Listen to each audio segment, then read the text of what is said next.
All right. Thank you, everybody, for joining. We still have attendance increasing as we speak, so we're going to wait just another moment before we officially get started. If you'll bear with us for about another 30, 45 seconds, we'll wait until this tabletop's off, and then we will get going. Definitely welcome in. Hope everybody is having a great Thursday.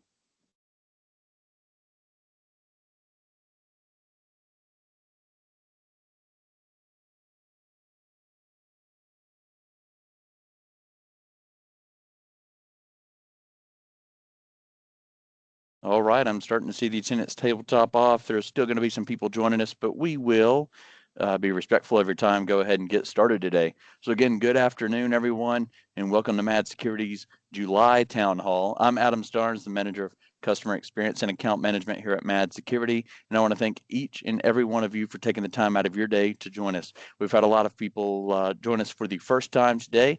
We've had several people return. They've made this a every month thing because every third Thursday at 2 p.m. Central Time, we do a different town hall, whether it be cybersecurity, CMMC compliance, or anything related. So for the past few months, we've spent a lot of time talking about CMMC, selecting the right partners, and how organizations can prepare for certification. Today, we're taking a slightly different approach. We are pulling back the curtain of one of the most important cybersecurity services available today, the SOC SIEM. Joining me today is Aaron Smith, our SOC Desk Manager, who leads the team responsible for monitoring, investigating, and responding to security events around the clock. Aaron, thank you for being here today.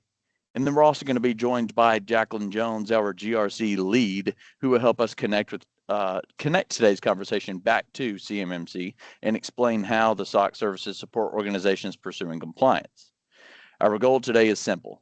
By the end of this webinar, we want you to understand the SOC SIEM as a service, what it actually is, what happens behind the scenes every day inside the Security Operations Center, and why choosing the right SOC provider matters, especially if you're part of the defense industrial base.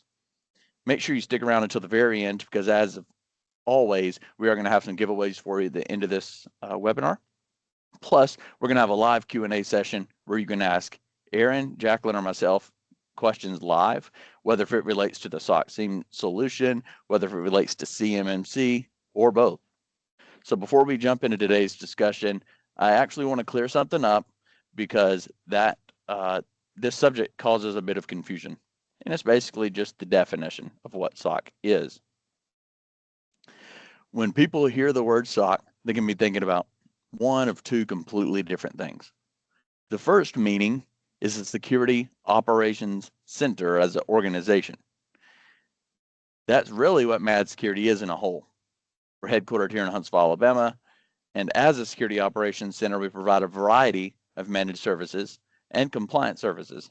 Those include services like the SOC SIEM as a service, endpoint detection and response, vulnerability management, user awareness training, email security, incident response, virtual compliance manager, which is the CMMC consulting and guidance, penetration testing, and several additional cybersecurity services.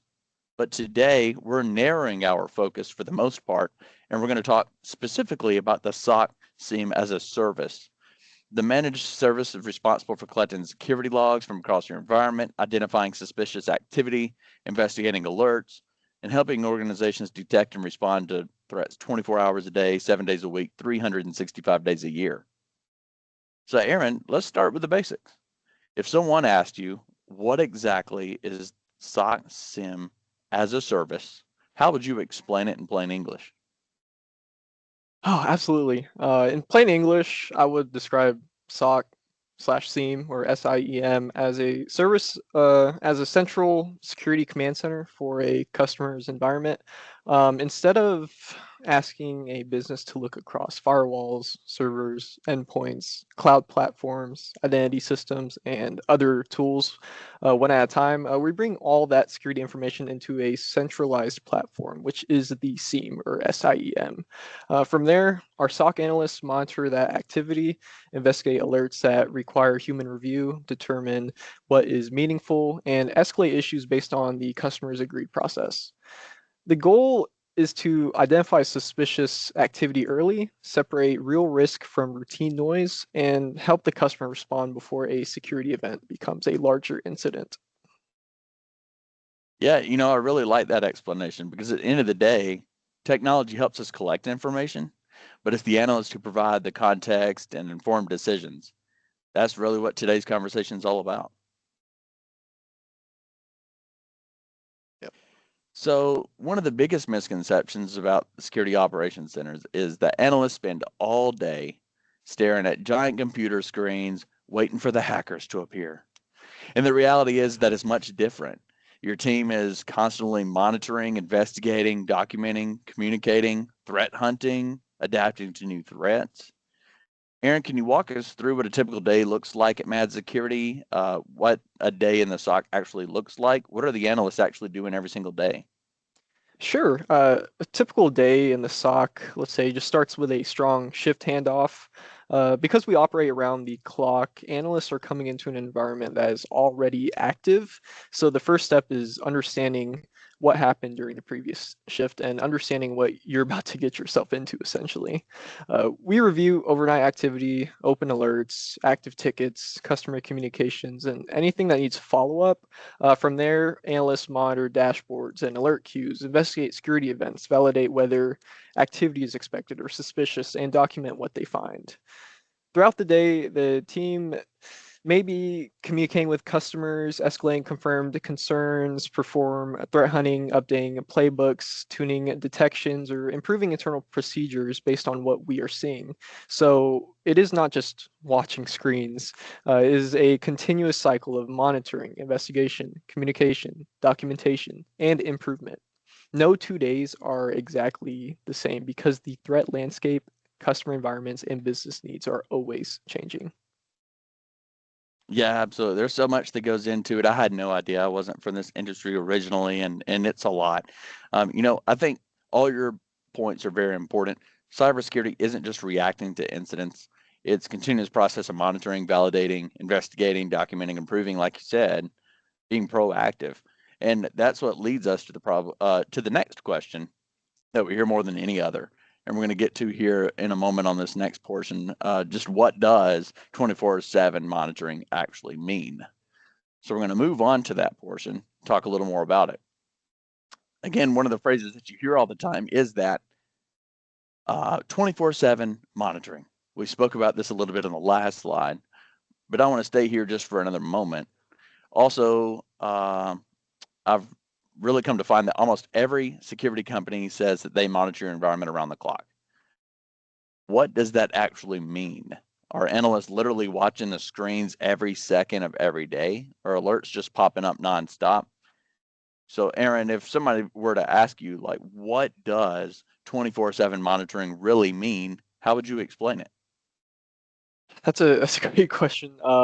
When we say 24/7 monitoring, we do not mean that someone is staring at one screen, waiting for something bad to happen. What it means is that the customer's connected systems are continuously sending logs and security events into our platform, and our SOC is staffed around the clock to review, investigate, and respond to activity that requires attention.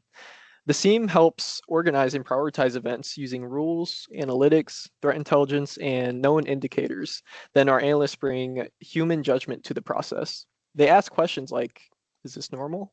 Is it suspicious? Do we need more context? Does the customer need to be notified? We also monitor for platform health and data flow because visibility only matters if the telemetry is actually coming in. The goal is not to just see the alerts, but the goal is to understand which alerts actually matter. Yeah, I like that because it actually highlights something very important. Technology helps collect and organize information, but people are still making the decisions. And it's one of the biggest values of a security operations center versus just buying a piece of technology to do all of your monitoring. So let's follow a real world example. Let's say it's 2 o'clock in the morning. Um, Somebody's asleep. A user account doesn't normally perform administrative actions is suddenly added to a privileged group. Let's say such as a domain administrator group or another higher permission group, something like that. That is the type of activity that should immediately get attention because privileged access can give or can give the attacker a much larger level of control inside the environment. So most people immediately wonder what happens next. Aaron, can you walk us through that process from the SOC perspective? Yeah, absolutely. In that scenario, the first thing that happens is that the customer's environment generates a security event. So that may come from Active Directory, identity logs, endpoint logs, or another connected security source showing that an account was added to that privileged group. So that event will flow into the SIEM where it is evaluated against detection rules, correlation logic, and the customer's normal activity patterns. Because privileged access changes or any sort of privilege access changes, they are going to be high impact, especially after hours. The SIEM creates an alert for the SOC then to review. So from there, one of our analysts would investigate the alert. They're not just looking at the single event by itself. That's something important to also understand, because when they're looking into this alert, they're also gathering all the context around this event. So like, for example, who made the change, what account was added, what group was added to, was this expected administrative activity, or did it even come from a normal system? Um, are there any related login events, failed attempts, new sessions, or any other suspicious activity around the same time? And once that analyst gathers all that context for that alert, they then be able to determine whether the activity appears authorized, suspicious, or potentially malicious. If it appears expected, we document the investigation and follow the appropriate closure process. Um, and then like it would just turn into if it looks suspicious or unauthorized, we escalate according to the customer's mat security playbook. And that playbook is important because every customer may have a different notification path. Some customers want the client notified directly. Some want the MSP notified first. Some want both the client and MSP notified. Some require an immediate phone call for high or critical activity, while others may prefer just an email and ticket updates, depending on the severity, of course. So our job is to follow the agreed respond process, communicate clearly, provide accurate and actionable information, and continue monitoring for related activity. The key point is that the SOC is not just reacting to an alert. We are validating the activity, gathering context, determining risk, and escalating in a way that aligns with the customer's documented process. Yeah, one thing that you mentioned and all that, that was an awesome explanation, is that there's not just a one size fits all response. Every client has different people, like you said, different partners. Maybe it's an MSP, maybe it's internal IT staff, maybe it's a parent company that's handling things for them, different technology, different business requirements, whether it be compliance or CMMC or ITAR or whatever their requirements are. The playbook actually helps us ensure everyone knows exactly how incidents are handled before something actually happens. We have both people that are considering becoming clients of MAD Security as well as current clients. Maybe a new person comes into a role and they want to understand it a little better, ask questions. How do we know which ones we take it on and which ones we don't? So as Aaron mentioned, we do have your own custom playbook, and sure, it's templated in the way that we lay it out, but what we do is we come in and actually have the conversations with you about who would you like notified first. Like you said, if you want the MSP first, if you want the IT staff first, what order would you like for us to contact in? We'll actually go through different examples of different threats that we detect and the potential severity level, and we will let you know what we on a standard basis actually alert on, and if we do it through just reporting, if it's low threat level, or if we do it through a ticketing system, or if we pick up the phone and call during certain things. And then if you say, hey, no, if that happens, I'd really like for you to pick up and call us, we'll say, okay, great, that's what we're going to do. We're going to put it in your playbook that if this happens, we're picking up that phone and calling you right then, no matter what time of the day it is. Or you might say, listen, if that happens, that's pretty normal for us. Don't wake me up at 2 o'clock in the morning for that. Let's investigate that the next day. Same thing. We're going to put it in the playbook, and we're going to say, hey, this is something that they say they do all the time. If we don't see further things that look like a threat, then we're just going to leave that one alone. We'll wait and notify them that one by the ticketing portal so that they can respond to it in the morning. So those are the types of things that we're going to lay out.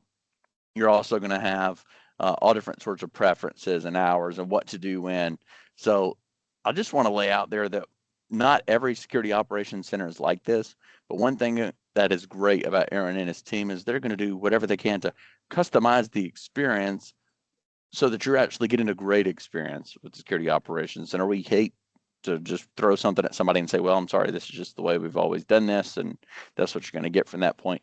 We do try to make it as valuable as possible to you, because in the end, that's what you're getting it for, because it's providing you some sort of value, whether it's saving you time or security, whatever that is. So, no, Aaron, awesome way to go into that. That's great explanations, great points there.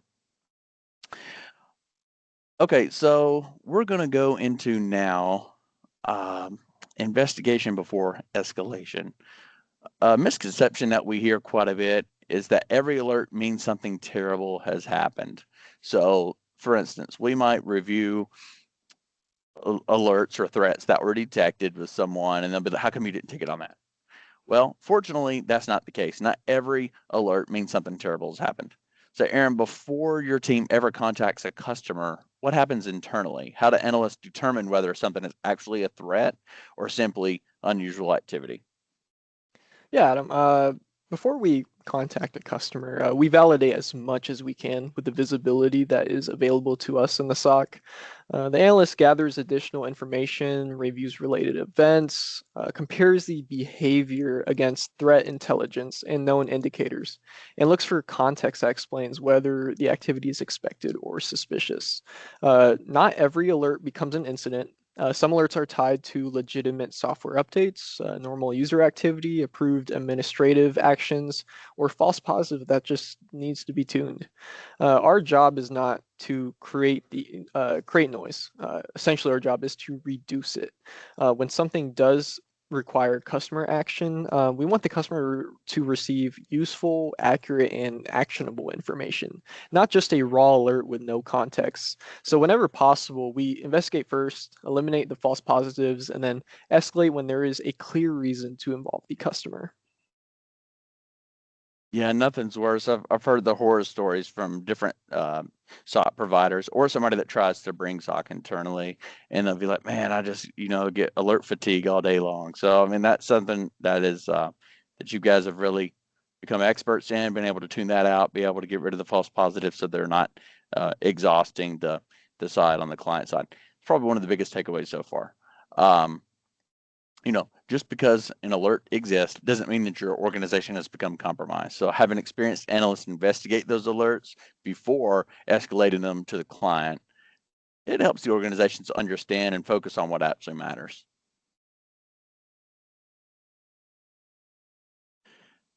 So let's spend just a couple of minutes talking about endpoint detection and response, or EDR. I know today's focus was on SOCs. We're going to go over this one pretty quickly for those of you viewing.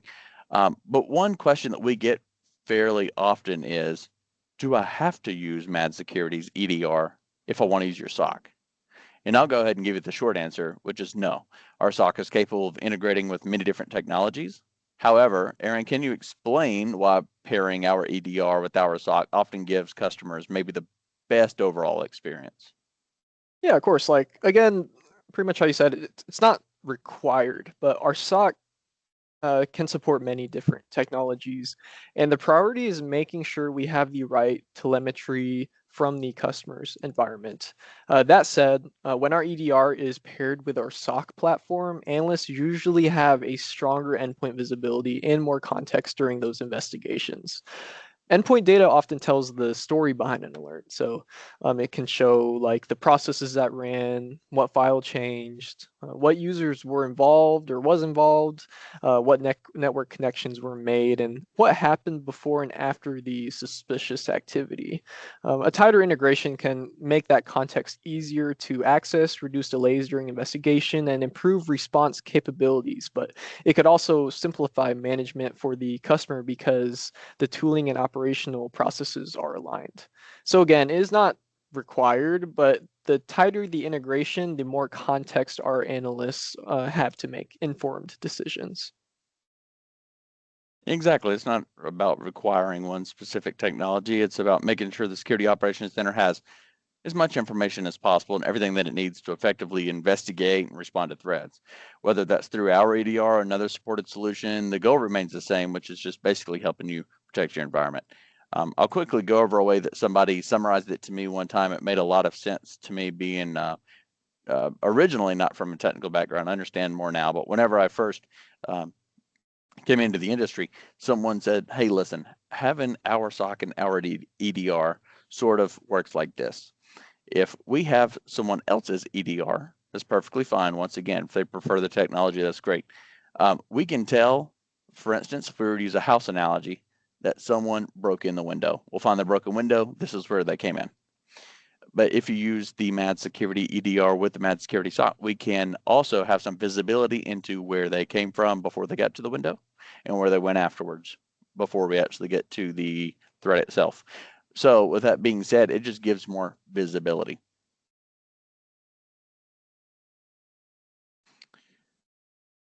So let's switch gears for just a moment, and let's bring out our GRC lead, Jaclyn, into the conversation to look at things from a CMMC perspective. I know many of you are in the defense industrial base, have a lot of CMMC interest with this, and one of the most important things is does the SOC SIEM solution, work for it? Do I actually need this? So far today we've talked about SOC from a cybersecurity perspective. Now I'd like to connect this back again, like I just said, to CMMC. One of the questions we hear quite a bit is, if I have a SOC, how does it actually help me with CMMC? So Jaclyn, from a compliance perspective, can you explain where SOC fits into CMMC and why it's an important part of the mature cybersecurity program? Sure. So there's several domains in CMMC that directly correspond to SOC. Audit and accountability is one. Incident response. Security operation does support continuous monitoring. So that is an important practice, and that basically maintaining your security, that always being able to detect those threats as they occur. Security logging helps organizations identify and investigate potential incidents. Incident response depends on timely detection, which is, like I said, our SOC 24/7, and we review the alerts. Audit logs provide evidence of activity. Documentation generated from the SOC helps support clients' compliance efforts. And then the SOC also helps clients demonstrate that security monitoring is occurring consistently, which is, again, required for CMC. So the SOC isn't there to simply help you, check a compliance box. It's there to strengthen your overall security program, and that naturally supports many of the CMC practices. Yeah, I really like that distinction. Compliance shouldn't be the reason that you have a SOC. Protecting the organization should be.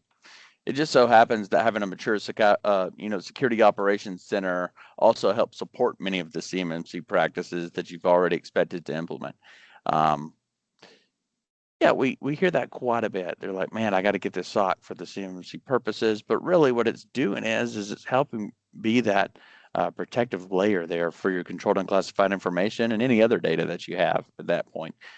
So really, in the end, what CMMC compliance is all about ensuring and enforcing that you do have security practices in place that adequately protect it. And that's what a big part of, or SOC covers a big part of that. So now I'd like to stay on that topic just for one more moment. Of course, our virtual compliance manager team works closely with organizations throughout the entire compliance journey. They help prepare documentation, conduct readiness reviews, and help organizations prepare for their assessment. But today, we're talking specifically about the SOC, because we do have some clients who CMMC experts on staff that do have CMMC experts on staff, and they don't have our VCM services. But our SOC team still supports the client during the assessment process during the SOC related portions of that assessment. So Aaron, once a client actually gets to their CMMC assessment, C3PAO, maybe DIPCAT came in, how does your team support that process? What does the SOC provide that helps demonstrate compliance during an assessment? Yeah, during an assessment, the SOC supports the portions of the assessment that relate to our service and our responsibilities. So at a high level, we could provide documentation that explains how the SOC operates. We could share the shared responsibility matrix that defines what MAD Security is responsible for and what the client remains responsible for. We all have monthly reports demonstrating ongoing monitoring, alert handling procedures, escalation procedures, playbooks, and incident investigation records when applicable. We can also help answer the assessor's questions that are specifically tied to the SOC/SIEM responsibilities. If the client is working with our virtual compliance manager team, we coordinate very closely with Jaclyn and the GRC team, so the operational evidence lines up with the compliance narrative. The key point is that the assessor is not just trying to verify that you purchased a SOC service, but it's that they're looking for evidence that the service is operating the way it is documented. So documentation, evidence, and consistency are just as important as the technology itself. Absolutely, 100%. That is something that I hope everyone listening takes away today. Technology is certainly important, but during the CMMC assessment, it's your ability to demonstrate consistent processes, to be able to show the documentation, and be able to prove with evidence that you are doing what you say you are and that everything matches. That's what really matters. That's one of the reasons that it's important to work with a provider who understands that cybersecurity operations or understands the cybersecurity operations and CMMC requirements. Some things that you just mentioned I made note of so that I could recap here from that point. You can go back if you have another SOC provider right now, or if you're considering one, you can go back and ask, can you show me your shared responsibility matrix? Can you provide me with the documentation that you would use to show an assessor during a C3PAO assessment? Do you show me what an example of a playbook looks like? You can ask for those things from a SOC provider, and if they're not able to provide you with those things, the chances are they've not carried very many people through an assessment or assisted during that. So it's important that when you're selecting one, that you select one that has experience going through these CMMC assessments, that has that expertise in the documentation to make it easier on you. If not, it's going to make it a lot tougher for you to collect that evidence, for you to be able to prove it during the assessment. So definitely, Aaron, all great points there.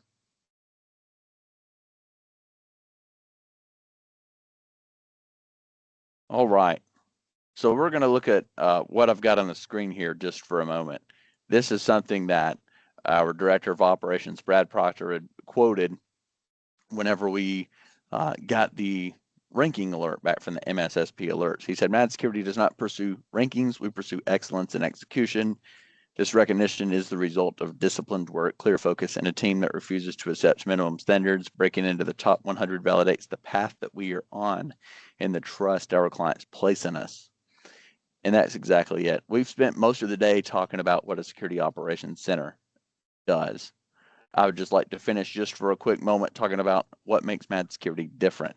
There are a lot of companies that provide SOC SIEM services, and our goal today hasn't been to tell you what everybody else is doing wrong. Instead, we wanted to explain why we've intentionally built our security operations center around organizations that operate within the defense industrial base, organizations handling controlled unclassified information, organizations operating under NIST 800, 171, DFARS, and CMMC requirements.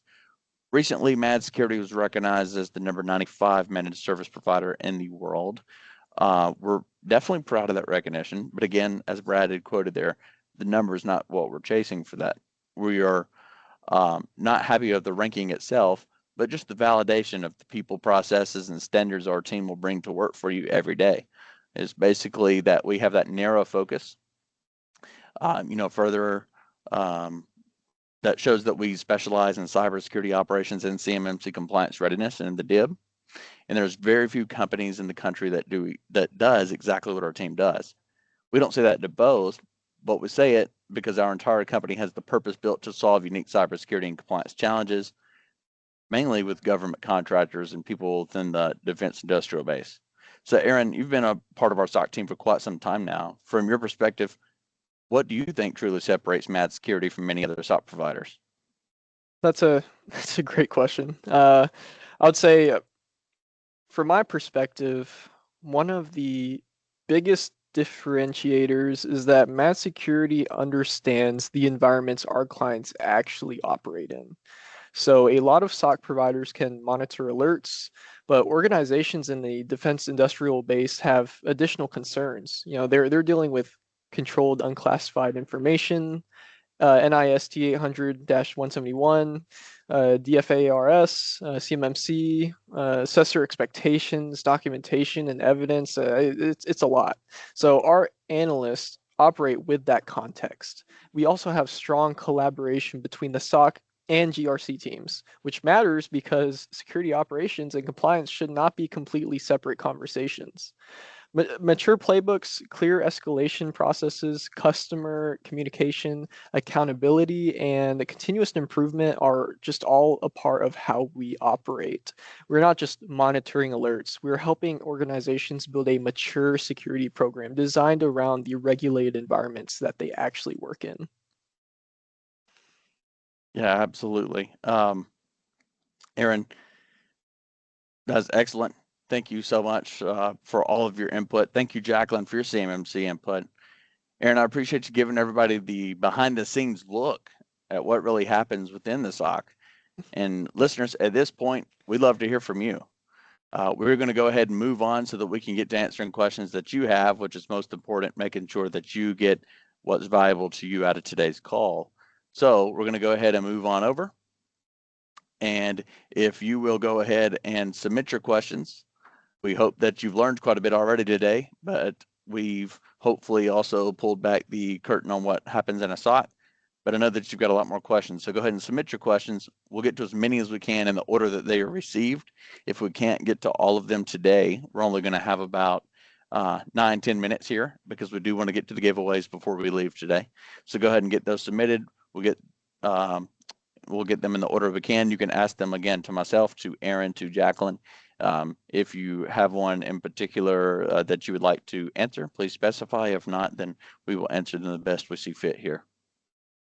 We already have several questions here, so I will start with what we have. If you do have questions that you do not have in yet, please feel free. Go ahead and put as many as you can in. Again, if we can't get to it today, that is perfect. We will get right back to you afterwards for sure.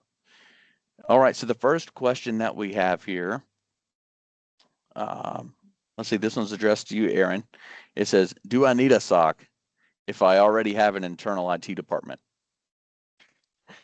That's a good question. I get asked that actually a lot from peers that I know, and I always love explaining it, right? Because internal IT teams and security operations centers complement each other, but they are not the same function. An internal IT team is usually focused on keeping users productive, maintaining systems, supporting infrastructure, managing devices, and solving day-to-day technology issues, while a SOC is focused on more continuous security monitoring, threat detection, investigation, escalation, and response.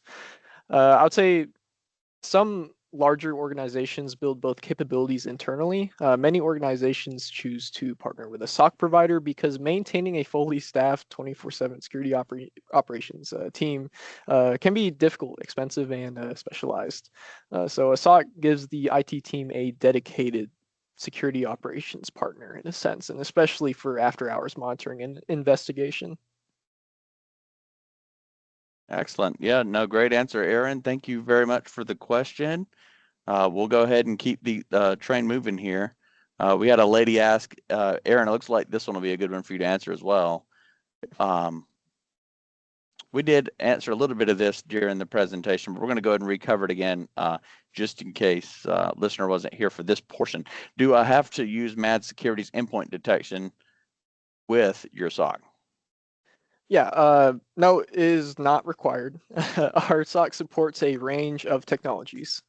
We do often recommend our EDR because it integrates very tightly with our SOC workflows and gives analysts stronger endpoint visibility, richer telemetry, and faster access to context during investigations.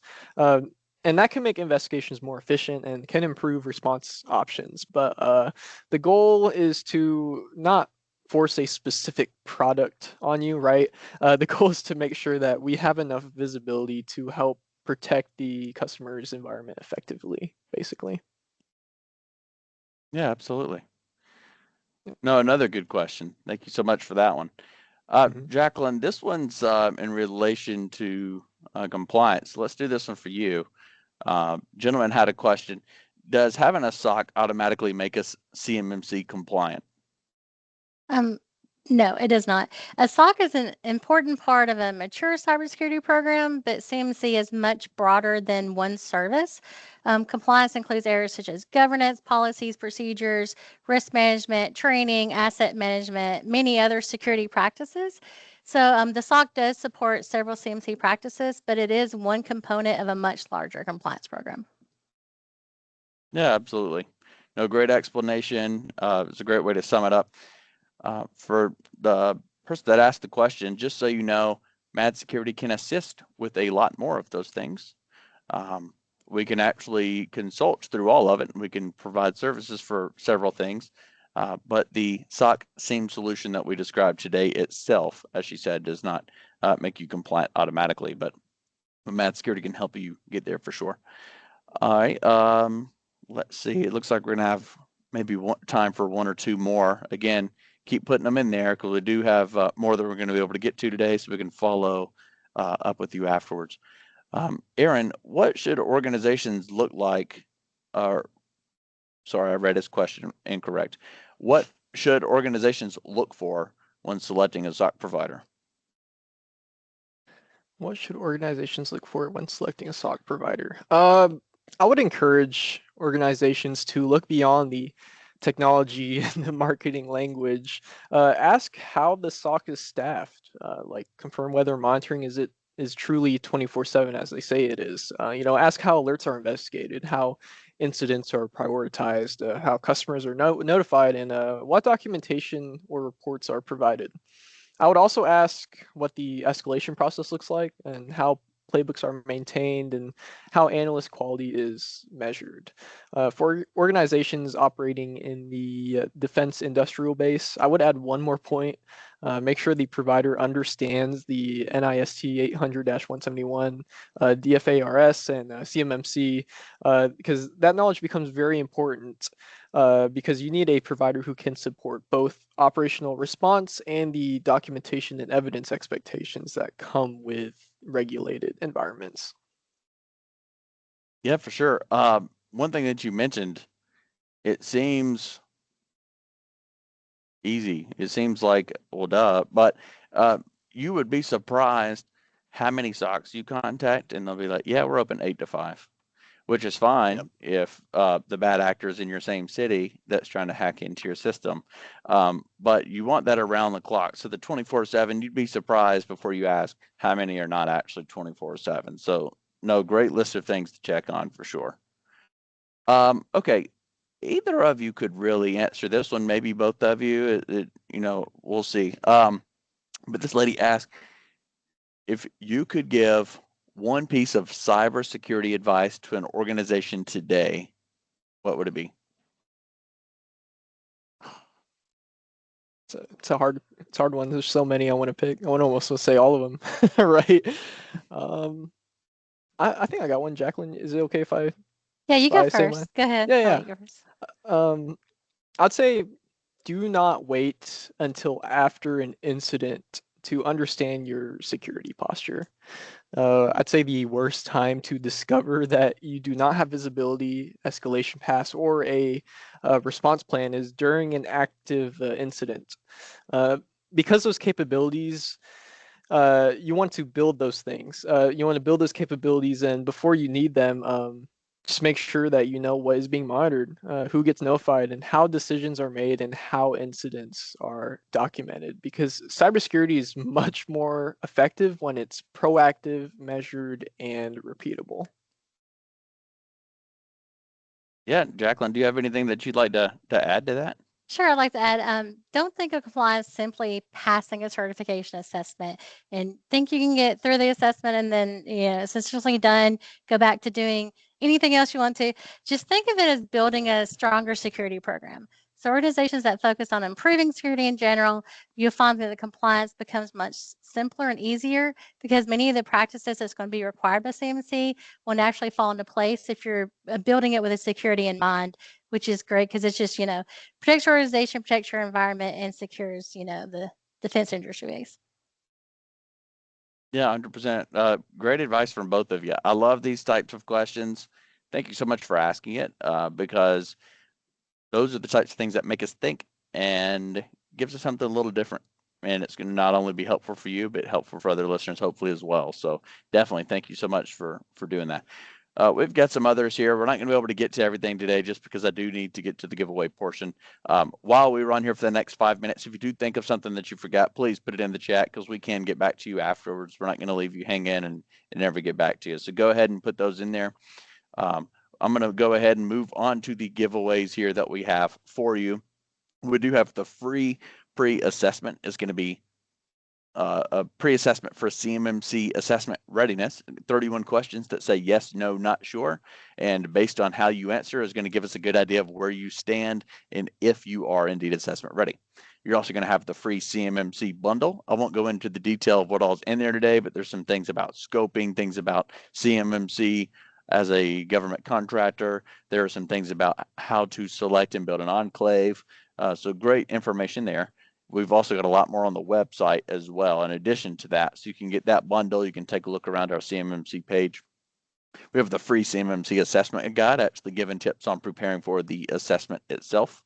And then the last thing that's on here is that you can actually use my email or my booking link if you'd like to put 15 to 30 minutes on the calendar just to have a brief conversation around what you're doing currently for cybersecurity and or CMMC compliance, what you're currently doing for your SOC. We can have that conversation. If you do have any gaps there, obstacles that you're trying to overcome or fill, we can talk about if and how Mad Security might be able to assist you. There's no obligation, obviously, no cost to have that initial phone call, just for us to talk and see where it is that you stand today, see if and how Mad might be able to assist you. And with that, I would like again to say thank you so much for those of you joining us both for the first time and returning today. I want to give a special thanks to Aaron for giving everybody the inside look for what actually happens inside our Security Operations Center every day. And I want to thank Jaclyn again for helping us connect today's discussion back to CMMC compliance and assessment readiness. And if there's one takeaway from today's discussion, I hope it's this: a Security Operations Center is much more than software collecting logs. It's people, it's processes, it's technology, all three working together to continuously monitor, investigate, and respond to threats while helping organizations strengthen both their cybersecurity posture and their compliance readiness. So whether you're just beginning your cybersecurity journey, or you're preparing for that CMMC assessment, or you're having the right people, or having a gap with the right people or the processes in place, having the right partners can make all the difference. Next month, we'll continue this conversation by focusing on another important part of CMMC environments. We're going to be joined by our partners at Prevail as we discuss secure enclaves, reducing CMMC scope, and how organizations can simplify their compliance journey while protecting their CUI. So we hope you'll join us. Again, it's every third Thursday at 2 p.m. Central Time. Again, thank you so much for being here today. Have a wonderful afternoon. Stay safe and secure, and we will see you next month.